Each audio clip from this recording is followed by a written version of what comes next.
Bonjour mes chers élèves, comme promis, voici la correction de l'exercice de lecture, la parure. On commence donc avec la première question. D'où est extrait ce texte? Ce texte est extrait de la nouvelle La Parure. Qui est l'auteur du texte? Il s'appelle Guy de Maupassant. Qui sont les personnages? Alors nous avons les personnages principaux, Monsieur Loisel et sa femme, Madame Loisel. Les personnages secondaires, l'ami de Madame Loisel et le joaillier. Où se passe la scène? Dans la maison des Loisel, de Monsieur et Madame Loisel. À quel moment de la journée se passe l'histoire? L'histoire se passe pendant le soir. Relève à partir du chapeau l'objet perdu. C'est la rivière de diamants empruntée par Madame Loisel à une amie. Donc, comme on l'a déjà expliqué, la rivière de diamants, c'est le collier, la parure en diamant. Alors, question numéro 7. Quelle est la valeur de cet objet? C'est une parure qui coûte cher. À qui appartient cet objet? À une amie de Madame Loisel qui s'appelle Madame Forestier. Dans quel état se trouvaient Monsieur et Madame Loisel quand ils ont découvert la perte de l'objet en valeur? Ils étaient paniqués, dans un état d'effarement. À partir du texte, relève les mots qui montrent l'état de Monsieur Loisel et de Madame Loisel. Alors on commence par Monsieur Loisel. Éperdu, atterré, la figure creusée, vieilli de 5 ans. Madame Loisel, affolée, atterrée, sans force, abattue, sans feu, sans pensée. Et ce sont tous des mots relevés du texte. Question 11. Qu'a décidé de faire Monsieur Loisel en découvrant que le bijou a disparu?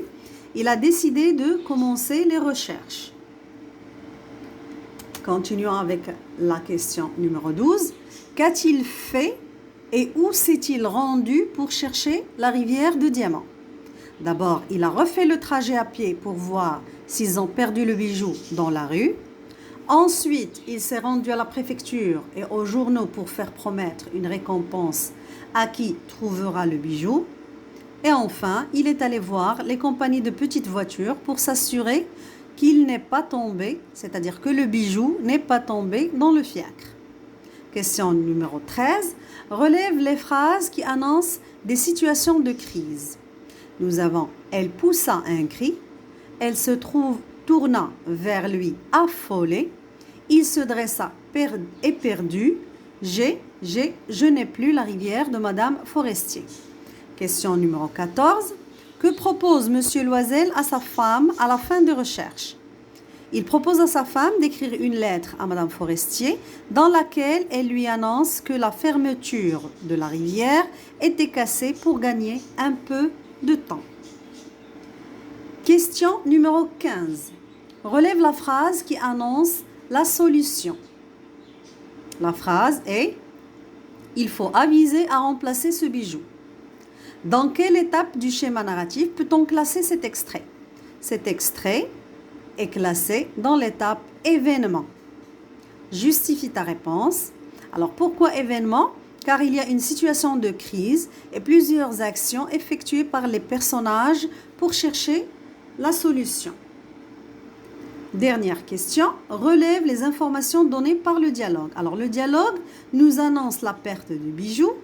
Il nous annonce aussi les démarches effectuées par les personnages à la recherche d'une solution. Alors pour les traces écrites, on va écrire 2 tableaux. Le premier, à partir du chapeau, nous avons la situation stable et l'événement inattendu. Commençons par la situation stable. Étant invitée au bal du ministère, Madame Loisel emprunta la rivière de diamants de son amie Madame Forestier. L'événement inattendu, de retour chez elle, Madame Loisel se rend compte qu'elle a perdu le collier. Elle n'avait pas la rivière autour du cou. Deuxième tableau, les événements ou les péripéties et les parties correspondantes du texte. Alors nous avons la perte du collier. 2. Elle poussa un cri jusqu'à ce n'est pas possible. La recherche du collier à la maison. 2. Et ils cherchèrent dans les plis de la robe. Ah, enfin, Loisel sera bien. Troisième élément, refaire le trajet à pied. 2. Je vais, dit-il, refaire tout le trajet. A. Il n'avait rien trouvé. La déclaration chez la police et annonce aux journaux. 2. Il se rendit à la préfecture de police jusqu'à il n'avait rien découvert. 5e élément, il décide d'écrire une lettre à Madame Forestier. 2. Il faut, dit-il, écrire à ton ami. A. Ils avaient perdu toute espérance. Dernier élément, il décide de rembourser le collier perdu. 2. Et l'oiselle vieillit de 5 ans jusqu'à j'ai dû seulement fournir l'écrin. Alors, au revoir chers élèves et on se verra, Inch'Allah, pour une nouvelle leçon. À bientôt.